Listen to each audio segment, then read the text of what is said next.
तो hello students, कैसे हैं आप लोग। उम्मीद करता हूँ सभी लोग बहुत ही अच्छे होंगे और ये भी उम्मीद करता हूँ कि आपने परसेंटेज का क्वेश्चन सॉल्व भी किया होगा।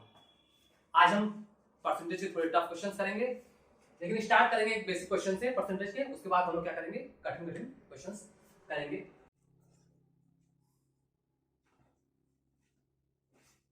तो आइए एक बेसिक क्वेश्चन से हम लोग स्टार्ट करते हैं इस लेक्चर को। क्वेश्चन पढ़ते हैं क्या कर रहा है। क्वेश्चन कर रहा है कि अर्पित सेव्स 40% ऑफ हिज इनकम। अर्पित जो है अपनी इनकम का कितना परसेंट सेव कर रहा है, 40% सेव कर रहा है। इसके बाद कर रहा है कि if his income is increased by 20%, अगर वो उनका इनकम 20% बढ़ जा रहा है and expenditure is increase by 10%। Okay, और एक्सपेंडिचर कितने से बढ़ाया जा रहा है, 10% से। तो ये निकालना क्या है, ये देखते हैं। फाइंड द इंक्रीमेंट या decrement in his percent, sorry, find the increment या decrement in his savings. Okay, तो उनके सेविंग्स में कितने का इंक्रीमेंट या डिक्रीमेंट हो रहा है, is what percent of initial income. Okay, ठीक है, मतलब कि परसेंटेज इंक्रीमेंट या डिक्रीमेंट इन हिज सेविंग्स निकालना है। इसके रेस्पेक्ट में, इनिशियल इनकम के रेस्पेक्ट में आपको परसेंटेज इंक्रीमेंट या डिक्रीमेंट इन सेविंग्स निकालना है। बेसिक क्वेश्चन है, कुछ करना नहीं है। तो मैं इनिशियल इनकम मान लेता हूं अर्पित का। इनिशियल इनकम कितना मान लें, अपनी तरफ से 100 मान लेते हैं। इनिशियल इनकम अर्पित का मान लिया मैंने 100। ठीक है, कितने परसेंट सेव कर रहा है, 40% ऑफ इस इनकम का सेव कर ले रहा है। तो मतलब सेविंग्स कितना हो गया, सेविंग्स कितना हो गया, 40% ऑफ इनकम, मतलब 40% ऑफ 100%। अपने साथ 2 जीरो लेके जाएगा, तो मतलब जो अर्पित का इनिशियल सेविंग्स हो गया वो कितना हो गया, 40। तो लिख लीजिएगा ये क्या है, इनिशियल। यहाँ पे आगे लिख लीजिएगा आप इनिशियल सेविंग्स। ठीक है, तो इनिशियल इनकम इतना, इनिशियल सेविंग्स 40, तो इनिशियल एक्सपेंडिचर कितना हो जाएगा, इनिशियल एक्सपेंडिचर कितना हो जाएगा, 100 माइनस 40 कर लीजिए। इनिशियल एक्सपेंडिचर हो गया 60। अब आपसे कहा क्या रहा है, वो जो कह रहा है क्वेश्चन वो करते जाइए, वो ऑपरेशन परफॉर्म करते जाइए। यहाँ पे आपसे कह रहा है कि if his income is increase by 20%, उनकी इनकम जो है, अर्पित का इनकम जो है 20% बढ़ जा रही है। तो मतलब फाइनल इनकम कितनी हो जाएगी, फाइनल इनकम, फाइनल इनकम अगर किसी चीज में आप 20% का इजाफा कर दोगे, बढ़ा दोगे, तो वो कितना हो जाएगा, 120% हो जाएगा उस चीज का। तो इनिशियल इनकम आपका 100 था, इसमें 20% बढ़ा दे रहे हो, तो मतलब 120% हो जाएगा। 120% ऑफ इनिशियल इनकम, परसेंट अपने साथ 2 जीरो लेके जाएगा, तो मतलब कि फाइनल इनकम अर्पित की आ गई कितनी, 120। और क्या कर रहा है, एक्सपेंडिचर इज इंक्रीज बाय 10%। उनका एक्सपेंडिचर जो है वो 10% बढ़ा दिया गया, मतलब कि अब फाइनल कितना हो जाएगा, 110% हो जाएगा। तो इनिशियल कितना था, 60। अब देखिए फाइनल एक्सपेंडिचर, एक्सपेंडिचर में आप 10% बढ़ा दोगे, 10% से बढ़ा दोगे, तो वो खुद का कितना हो जाएगा, मतलब उस इनिशियल का कितना हो जाएगा, 110% हो जाएगा। इनिशियल एक्सपेंडिचर आपका था कितना, 60, तो 110% इंटू 60%। अपने साथ 2 जीरो लेके जाएगा, एक जीरो इसका, एक जीरो इसका, 11 6 जा 66। तो मतलब आपका फाइनल इनकम हो गया 120, फाइनल एक्सपेंडिचर हो गया 66। तो फाइनल सेविंग्स दिख रहा है आपको, फाइनल सेविंग्स कितना हो जाएगा, 120 माइनस 66 कर दीजिए। इनकम माइनस एक्सपेंडिचर करेंगे तभी तो सेविंग्स मिलेगा। तो 120 में से 66 माइनस करोगे, कितना बचेगा, 54। ठीक है, तो फाइनल सेविंग्स आपका हो गया 54। 54 ये आपका फाइनल सेविंग्स हो गया। हमें निकालना क्या था कि इंक्रीमेंट या डिक्रीमेंट इन हिज सेविंग्स का परसेंटेज निकालना था विद रिस्पेक्ट टू इनिशियल। कहां लिखा जाए, अच्छा पहले यहीं से देख के बता दीजिए ना कि इंक्रीमेंट कितने का हो रहा है। इनिशियल सेविंग्स आपके 40 था, ठीक है, फाइनल सेविंग्स आपका हो गया 54 का। कितने का इंक्रीमेंट हो गया, 14 का, 14 का इंक्रीमेंट हो गया। और किसके रिस्पेक्ट में निकालना है, इनिशियल इनकम के रिस्पेक्ट में। इनिशियल इनकम आपने कितना माना है, 100, तो 14/100 इंटू 100, यही तो परसेंटेज निकलेगा इंक्रीमेंट का। ये 100 100 कर गया, तो आंसर आ गया हमारा 14%। मतलब जो इंक्रीमेंट इन सेविंग्स आया था वो कितना हो गया, 14% का इजाफा हुआ है उसके सेविंग्स में। ठीक है, तो नॉर्मल क्वेश्चन था, 100 मान के आपने स्टार्ट किया, कर ले गए, और 100 मान के ही करना है स्टार्ट। कई लोग क्या करते हैं 100x लेके मान के करते हैं, तो आप वो भी कर सकते हो, 100x लेके भी चलोगे तो हर जगह x आएगा, और यहाँ पे फिर लास्ट में x रखोगे तो x कट जाएगा। लेकिन हमें काटना ही है तो हम क्यों x लेके चले, हम 100 ही मान के चलते हैं और सॉल्व हो जाएगा। ओके,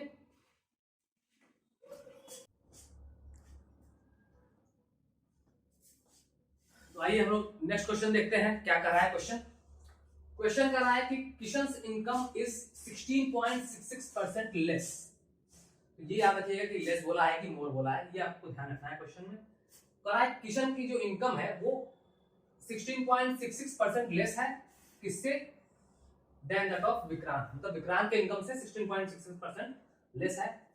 आगे कह रहा है कि Subrata income is 4000 more than that of Kishan, और सुब्रत की इनकम जो है वो किशन से कितने ज्यादा है, 4000, मतलब एग्जैक्ट वैल्यू को दिया है।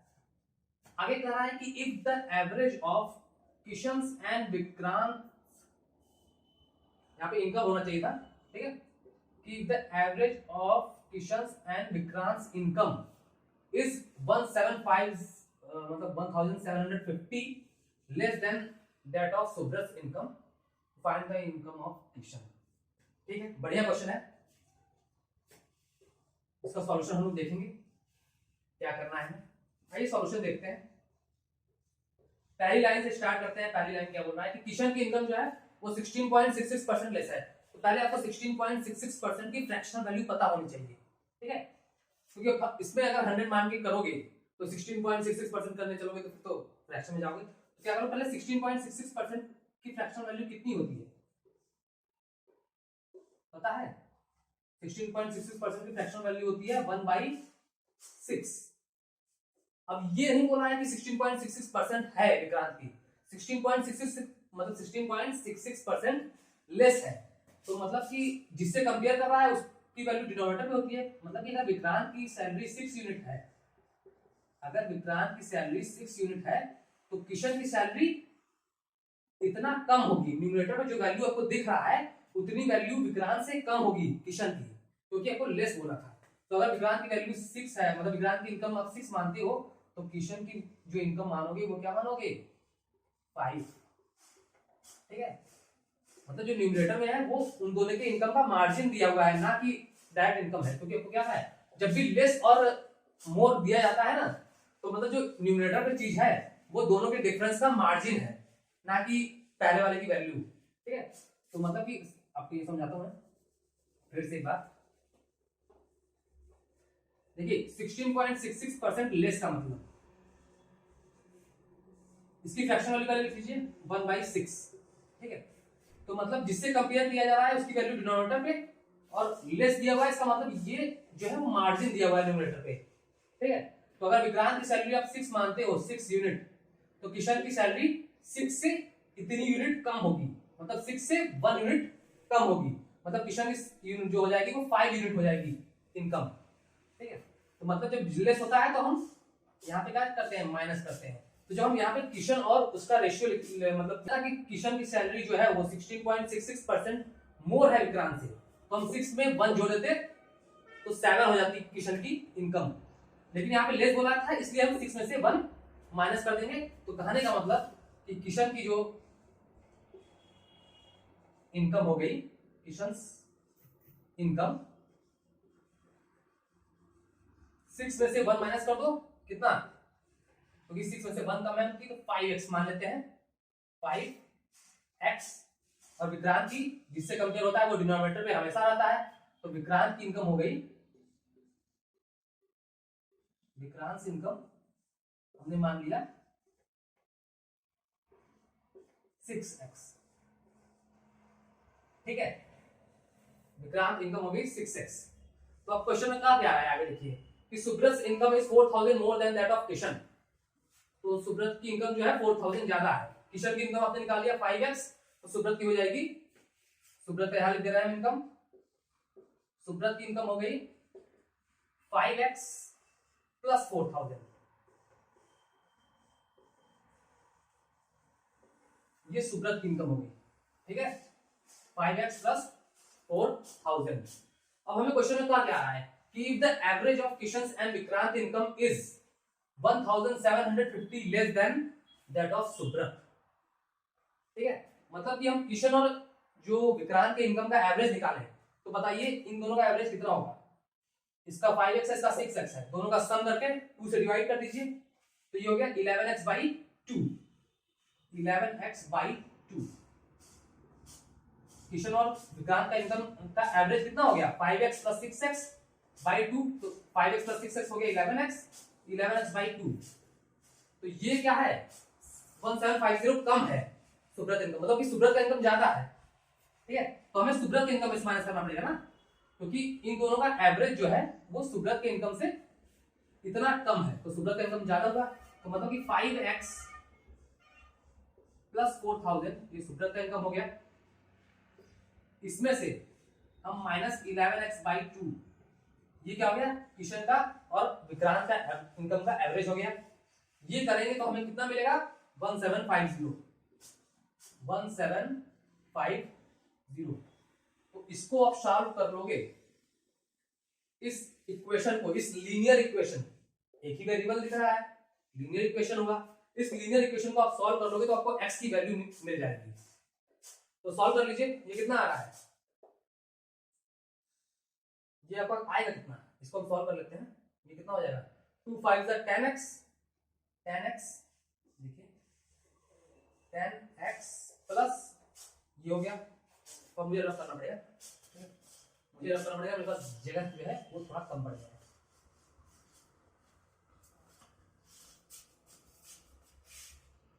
तो आइए वहां पे हमारा स्पेस जो था कम था इसलिए, तो देखिए किशन की इनकम हमारी आ गई थी 5x और इसकी आ गई थी 6x। ये कैसी आई थी आपने देखा, हमारा क्या बोल क्या रहा था क्वेश्चन में कह रहा था कि जो एवरेज आ रहा है किशन और विक्रांत के इनकम का वो सुब्रत के इनकम का 1750 कितना है लेस है, तो मतलब सुब्रत की इनकम जो है वो उनके एवरेज से ज्यादा हुई। तो सुब्रत की इनकम कितनी है 5x प्लस 4000, ये सुब्रत की इनकम हुई। ठीक है, ये ज्यादा है, किससे ज्यादा है किशन और विक्रांत के इनकम के एवरेज से, तो इन दोनों का एवरेज कितना हो जाएगा 5x plus 6x 11x by 2, 11x by 2 से कितना ज्यादा है 1750। ओके, तो सॉल्व कर लीजिए। हम क्या करते हैं, या तो क्या कीजिए आप एलसीएम ले लीजिए, कितना आएगा 2 आएगा, यहाँ पे कुछ नहीं है मतलब क्या है यहाँ पे 1 है ना, तो ये अब पूरा आ जाएगा 2 से मल्टीप्लाई करेंगे कितना आएगा 2 5 10x, 2 divide by 1 equal to 2, अब 2 से ऊपर मल्टीप्लाई होगा ना, इतना तो जानते होंगे ना बेसिक। 10x प्लस 8000 इधर आएगा 11x ही आएगा माइनस 11x और इधर हो गया 1750।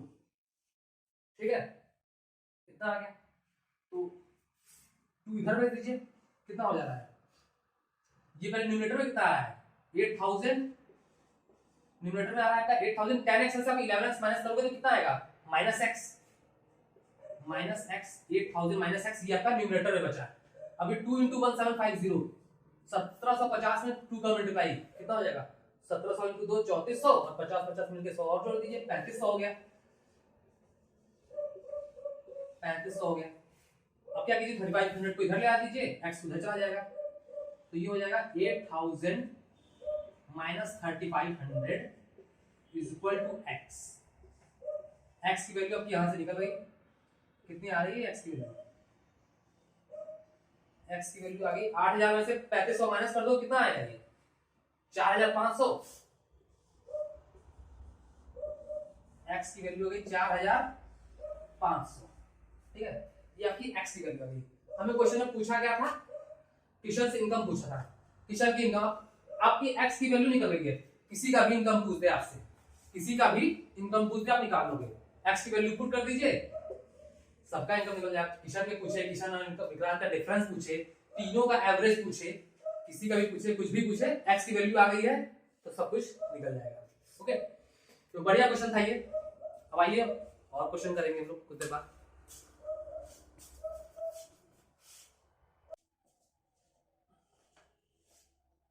तो आइए अब हम लोग एक और क्वेश्चन करते हैं परसेंटेज का। और ये परसेंटेज का एक बहुत ही अच्छा सवाल है, ये आपके एसएससी और बैंकिंग दोनों में पूछे जाते हैं, मार्क्स वाले क्वेश्चन परसेंटेज का। क्या क्या है वो देखते हैं। क्वेश्चन कर रहा है कि Neha scored 37% marks and failed by 78 marks. मतलब कोई एग्जाम है उसमें नेहा जो है 37% मार्क्स स्कोर कर रही है और कितने नंबर से फेल हो जा रही है, 78 मार्क्स से फेल हो जा रही है। बहुत ज्यादा मार्जिन है, मतलब कुछ पढ़ ही नहीं रही है मतलब नेहा। और कह रहा है कि अंजू जो है वो स्कोर्ड 43% मार्क्स, 43% मार्क्स पा रही है एंड फेल्ड बाय 48 मार्क्स। ठीक है, मतलब ये इसकी जो स्टेटस है, इसकी जो स्थिति है वो नेहा से अच्छी है। ये 43% मार्क्स पा रही है और 48 मार्क्स से फेल हो जा रही है, मतलब कहने मतलब दोनों फेल ही हो रही है, कुछ पढ़ती नहीं है लोग। आगे कह रहा है कि फाइंड द मैक्सिमम मार्क्स। अच्छा ठीक है, आपसे पूछा क्या है कि फाइंड द मैक्सिमम मार्क्स, मतलब उस एग्जाम में जो मैक्सिमम मार्क्स था, कितने मार्क्स का वो पेपर था, एग्जाम था, ये पूछा है। And also the passing marks. तो देखिए इस टाइप के क्वेश्चन में जब भी आपको ये मार्क्स और मतलब ये परसेंटेज वाला जो एग्जाम बेस्ड क्वेश्चन आता है परसेंटेज में, आपका जो मेन मोटिव होना चाहिए इस क्वेश्चन में, आप क्या कीजिए, जो 2% दिए हैं उनके पासिंग मार्क्स को इक्वल कीजिए। मतलब कि जो एग्जाम में पासिंग मार्क्स होगा वो तो सभी के लिए सेम होगा। ठीक है, पासिंग मार्क्स ये तो नहीं कि मेरे लिए पासिंग मार्क्स कुछ और है और कोई दूसरा स्टूडेंट है उसके लिए पासिंग मार्क्स अलग है। तो इसका जो मेन कंसेप्ट यही है कि आप क्या कीजिए, पासिंग मार्क्स दोनों स्टूडेंट के जो पासिंग मार्क्स हैं उसको बराबर कर लीजिए। मतलब पासिंग मार्क्स ऑफ, मैं यहां लिख दे रहा हूं कि make passing marks equal, make passing marks, ये लिख लीजिएगा कॉन्सेप्ट इस टाइप के क्वेश्चन में, मेक पासिंग मार्क्स इक्वल। ठीक है, ऑफ बोथ, दोनों के पासिंग मार्क्स को इक्वल कर दीजिए। तो अच्छा ये फेल हो जा रही है ना, कितने में पास हो जाती है, मतलब 37 नंबर पा रही है, सॉरी 37% मार्क्स स्कोर कर रही है, कितने नंबर से फेल हो जा रही है, 78 मार्क्स से। ठीक है, तो अगर हम इस 37% में 78 जोड़ दें तो ये नेहा पास हो जाएगी कि नहीं हो जाएगी, बताइए। कि अगर 37 मार्क्स पाने के अगर वो 78 मार्क्स से फेल हो जाती है, तो अगर हम इस 37 मार्क्स में 78 जोड़ दें तो नेहा पास हो जाएगी। तो ये लो, मैंने नेहा को पास करवा दिया, 37% में 78 दे दिया तो नेहा पास हो गई। तो ये मतलब पासिंग मार्क्स हो गया। पासिंग मार्क्स पास कब होगी, जब पासिंग मार्क पे आएगी तब ना पास होगी।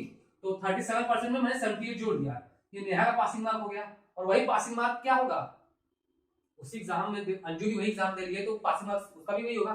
तो अंजू कैसे पास होगी, 43% मार्क्स अंजू पा रही है, कितने नंबर से फेल हो जा रही है अंजू, 48 मार्क्स से फेल हो जा रही है। तो अगर हम इस 43% में 48 जोड़ दें तो अंजू भी पास हो जाएगी। ठीक है, तो यही होता है इस टाइप के क्वेश्चंस का कॉन्सेप्ट कि आप दोनों स्टूडेंट के पासिंग मार्क्स को क्या कर दीजिए, दोनों को पास करा दीजिए और आपका पासिंग मार्क्स यहां से निकल जाएगा। तो देखिए 37% प्लस 78 इज इक्वल टू 43%, ये पासिंग मार्क्स आपका नेहा का हो गया, ये पासिंग मार्क्स आपका अंजू का हो गया। और एग्जाम में पासिंग मार्क्स क्या होता है, सभी के लिए बराबर होता है, इसलिए इक्वल टू का साइन है यहाँ पे। अब इसको सॉल्व कर लीजिए, 37% को इधर भेज दीजिए, इधर हो गया 43%, 37% इधर गया तो ये हो जाएगा -37%, -37%। और 78 48 इधर आएगा, 78 - 48 कितना हो गया, 30। तो 43 में से 37% हो गया, कितना आएगा 1%, सॉरी 1%, सॉरी 43 में से 37% माइनस करोगे तो कितना आ जाएगा 6%। 6% की वैल्यू किसके बराबर है, 30 के बराबर। 6% की वैल्यू अगर 30 के बराबर है तो 1% की वैल्यू कितने के बराबर हो जाएगी, 1% की वैल्यू हो गई 5 के बराबर। ठीक है, अगर 6% की वैल्यू 30 है तो 1% की वैल्यू 5 होगी। आपको क्वेश्चन में पूछा गया है कि मैक्सिमम मार्क्स क्या होगा, कोई 100% स्कोर कर जाए वही तो होगा मैक्सिमम मार्क्स। तो आपको मैक्सिमम मार्क्स निकालना है तो आप 100% की वैल्यू निकाल लो। मैक्सिमम मार्क्स 100%, मैक्सिमम मार्क्स कितना हो जाएगा 100%। 1% की वैल्यू 5 है तो 100% की वैल्यू कितनी हो जाएगी 100 × 5, मतलब जो एग्जाम कितने नंबर का था 500 मार्क्स का था। और भी ऐसे एक चीज पूछा था कि मैक्सिमम मार्क्स तो निकाल लिए आप लोग, पासिंग मार्क्स पासिंग मार्क्स निकालना है। तो पासिंग मार्क्स के लिए क्या करोगे, ये भी, ये नेहा का पासिंग मार्क्स है, ये अंजू का पासिंग मार्क्स है, तो कहीं भी आप परसेंट की वैल्यू पुट करके निकाल दो, क्योंकि दोनों पासिंग मार्क्स क्या है, इक्वल है। तो 37% प्लस 78 करके निकाल लो, या तो 43% प्लस 48 करके निकाल लो, जो आपको आसान लगे। हम निकालते हैं 37% यहां से निकाल लेते हैं पासिंग मार्क्स। देखिए ये दोनों क्या है, पासिंग मार्क्स तो ही है दोनों का, हमने दोनों को पासिंग मार्क्स को ही तो बराबर किया है ना। तो 37% की वैल्यू कितनी हो जाएगी, 37 इंटू 5, 1% की वैल्यू 5 है, तो 37% की वैल्यू कितनी हो जाएगी, 37 इंटू 5, ये कितना हो गया, 5 7 35, 5 आ गया, 5 7 35, 3 क्या है यहाँ, 5 15 3 18, 185, 185 में 78 जोड़ दो, ये हो गया पासिंग मार्क्स। समझ में है, ये भी क्या था, बढ़िया क्वेश्चन था। पासिंग मार्क्स कैसे आएंगे समझ में आया, या तो आप इधर इससे निकाल लो या तो इससे निकाल लो, ठीक है। तो आइए अब हम लोग क्या करते हैं, आज का लास्ट क्वेश्चन करते हैं, इस सेशन का लास्ट क्वेश्चन करते हैं, और बढ़िया क्वेश्चन है ये भी। कह रहा है कि निर्भय डोनेटेड 14.28% ऑफ हिज सैलरी, 14.28% है। निर्भय जो है, हमारे फ्रेंड निर्भय जो है, वो क्या कर रहे हैं, अपने सैलरी का 14.28% डोनेट कर दे रहे हैं, कहां पे, इन एन एनजीओ, ठीक है। अब मैंने आपको बताया था पिछले लेक्चर में कि इस टाइप की जो फ्रेमिंग आती है उस पर ध्यान दीजिएगा, कहां से, सेकंड लाइन से। तो देखिए सेकंड लाइन पे हम जाते हैं, क्या बोल रहे हैं कि 30% ऑफ द रिमेनिंग, अब यहाँ पे ध्यान से समझने की जरूरत है कि रिमेनिंग वर्ड बोल दिया, मतलब कि ये खर्च कर देने के बाद जो बच रहा है उसका 30%, ना कि उनके ओरिजिनल इनकम का। तो मतलब कि अब जो बच रहा है, मतलब 14.28% अपने इनकम का डोनेट करने के बाद जो इनकम बच रहा है उसमें से 30% वो क्या कर रहे हैं, चैरिटी में दे रहे हैं, चैरिटी कर दे रहे हैं, ठीक है। एंड 20% ऑफ द रिमेनिंग, मतलब ये दोनों चीज करने के बाद, एनजीओ में देने के बाद, चैरिटी में देने के बाद, अब जो बच रहा है उसका 20% इन पीएम रिलीफ फंड। बहुत ही दयालु किस्म के हैं भाई निर्भय, बहुत ही सेवा करते हैं, समाज सेवक है हमारे फ्रेंड। तो कह रहा है कि what percent of his salary is remaining now, अब निर्भय की कितनी सैलरी जो है, उनकी सैलरी का कितना परसेंट जो है वो बच रहा है। देखिए, तो देखिए पहले क्या करते हैं, जितना भी आपको परसेंट वैल्यू दिया हुआ है ना, अब यहाँ पे देखिए 14.28% हो गया, तो अब हम यहाँ पे अगर 100 मान के चलेंगे, ठीक है, 14.28% आपको पता है कितना होता है, 1/7। तो क्या कीजिए ना कि सभी का जो जितना जितना परसेंटेज आपको दिख रहा है, सभी का एक बार फ्रैक्शन वैल्यू लिख लीजिए। 14.28% क्या होता है, 1/7, 30% 3/10, ठीक है, और लास्ट में 20%, 20% इज इक्वल टू होता है 1/5। तो हम निर्भय की सैलरी को ऐसा एज्यूम करेंगे जो कि क्या हो, इन डिनोमिनेटर से कट जाए। ऐसा हमने क्यों किया, to make our calculations easy, क्योंकि अगर हम निर्भय की सैलरी को यहाँ पे 100 मान के चलेंगे ना, तो हमारा आंसर जो है वो पॉइंट में आ जाएगा। जैसे कि अगर आप निर्भय की सैलरी को 100 मानते हो, तो 14.28% मतलब हो गया 1/7 ऑफ 100, तो 1/7 ऑफ 100 पॉइंट में चला जाएगा, फिर उस पॉइंट को आप माइनस करोगे, तो मतलब बहुत ही कॉम्प्लिकेटेड हो जाएगा ये सॉल्यूशन। इसलिए हम कुछ ऐसी वैल्यू एज्यूम करना चाहते हैं निर्भय की, जो कि क्या हो, हमारा डेसिमल में न जाए आंसर। तो उसके लिए, उसी के लिए ये ट्रिक है, क्या कीजिए, सभी के जो भी आपको परसेंटेज वैल्यू दी हुई है, सभी का फ्रैक्शन वैल्यू लिख लीजिए। 14.28% का फ्रैक्शन वैल्यू 1/7, 30% का 3/10 और 20% का 1/5। तो अब क्या कीजिए, ये 7, 10 और ऐसा वैल्यू ले लीजिए जो 7, 10 और 5 से कट जाए, इन सभी से क्या हो, कट जाए। तो हम क्या करते हैं, अब 100 से ना लेके क्या 700 ले लें, क्योंकि 7 से कट जाएगा 700। आप उससे छोटी भी वैल्यू एज्यूम कर सकते हो। हम क्या लेते हैं, निर्भय की सैलरी को अपने तरफ से क्या मान लेते हैं, 700। मैंने निर्भय की सैलरी को मान लिया 700 यूनिट, ओके। क्यों, क्योंकि ये 7 से भी कट जाएगा, 10 से भी कट जाएगा, 5 से भी कट जाएगा, इससे कम में भी कोई नंबर आप लेंगे तो वो भी कट जाएगा। मतलब कहने का मतलब इन तीनों का एलसीएम लेना है, एलसीएम ले लीजिए। तो मैंने अपना ज्यादा वाला ले लिया, ये एलसीएम ज्यादा हो गया, लेकिन इससे आपका कैलकुलेशन में जो पॉइंट रहेगा वो नहीं आएगा, पॉइंट आपका एलिमिनेट हो जाएगा। तो देखिए क्या कहां कहां लगा रहे हैं पैसा निर्भय, ये देखते हैं, वो 14.28%, 14.28% मतलब 1/7, 1/7 ऑफ 700, इतना वो एनजीओ में खर्च कर दे रहे हैं।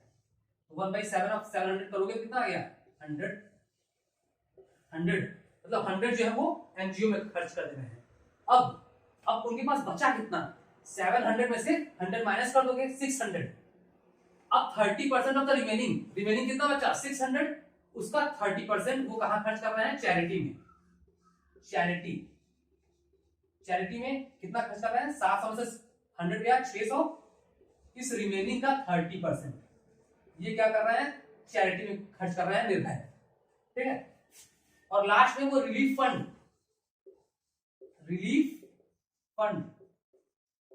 पहले ये वैल्यू तो निकाल लीजिए, परसेंट अपने साथ 2 जीरो लेके जाएगा, 36 से कितना आ गया 180, ठीक है। तो मतलब आपका यहाँ 600 बचा था, 600 में से आप क्या होगा 180 भी चला गया, 600 में से आप 180 माइनस करोगे तो कितना बचेगा 420, ठीक है। 600 में से आप 180 माइनस कर दोगे, यहाँ देखिए इस स्टेज पे आपका 600 बचा था, अब चैरिटी में वो 180 खर्च कर दिए, तो अब कितना बचा 600 में से 180 माइनस कर दिए तो बचा आपका 420, तो इसका 20%, क्योंकि चैरिटी में खर्च करने के बाद अमाउंट जो बच रहा था वो 420 बचा था, उसका वो 20% जो है वो रिलीफ फंड में खर्च कर दे रहे हैं, पीएम रिलीफ फंड में। तो ये 420 का 20% पीएम रिलीफ फंड में निर्भय खर्च कर दे रहा है, परसेंट अपने साथ 2 जीरो लेके जाएगा, ये कटा, एक जीरो यहाँ गया, एक जीरो यहाँ, 42 बचा 84, तो इतना अमाउंट वो जो है पीएम रिलीफ फंड में खर्च कर दिए निर्भय, ठीक है। तो उनके पास अब बचा कितना अमाउंट, तो इनका जो अमाउंट बचा है 420 में से 84 माइनस कर दो, जो अमाउंट बच रहा है रिमेनिंग अमाउंट निर्भय का कितना बच रहा है, लास्ट स्टेज में 420 बच रहा था और उसमें से वो 84 जो है वो रिलीफ फंड में दे रहे हैं, तो 420 माइनस 84 कर दो, कितना हो गया 10 में 4 गया 6 और 41 में से 8 गया 33, तो 336, इतना ये रिमेनिंग अमाउंट निर्भय के पास लास्ट में बच रहा है।